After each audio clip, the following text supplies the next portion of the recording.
tuluyan ng nawasak at naabo ang sekretong Iranian nuclear facility at underground ballistic missile depot nito dahil sa walang humpay na pambobomba ng mga makabagong jet fighter ng Israel sa nasabing bansa.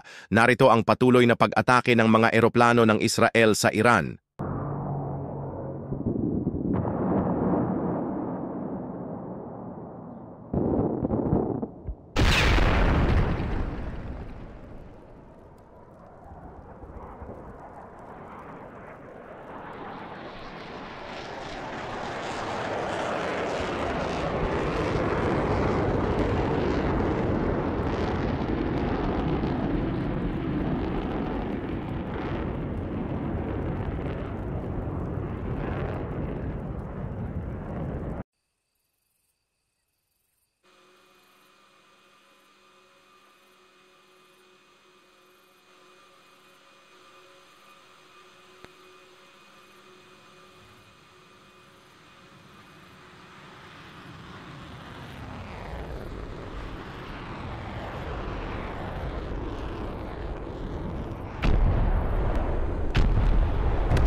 Nauna rito, layunin ng pag-atake ng Israel sa Iran na nagsimula noong June 13, 2025 para pigilan ang paghahasik ng lagim nito sa ibang mga bansa gamit ang kanilang nuclear weapon.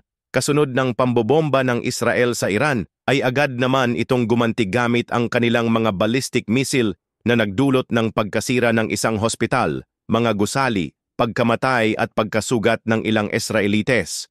Agad naman namatay ang ilang mga general at scientist na nagpapaktakbo ng planta nuklear ng Iran sa unang araw pa lang ng pag-atake ng puwersa ng Israel sa bansa. Nabatid na napasok umano ng intelligence team ng Israel na Mossad ang Iran kung kaya't nalaman nito ang kinaroroonan ng mga mahahalagang opisyal ng Iran, kaya madali silang napuntirya ng mga sundalo ng Israel na ikinamatay ng mga ito. Dahil dito, napilitan na rin magtago ni Iran Supreme Leader Ayatollah Ali Khamenei kasama ng pamilya nito sa malalim na underground bunker ng Iran para iwasan ang patuloy na pag-atake ng puwersa ng Israel sa kanilang bansa. Kamakailan pinayuhan ni American President Donald Trump si Khamenei ng unconditional surrender, subalit nagmatigas ito. Sinabi pa ni Trump na nauubos na ang kanilang oras sa paghihintay kay Khamenei.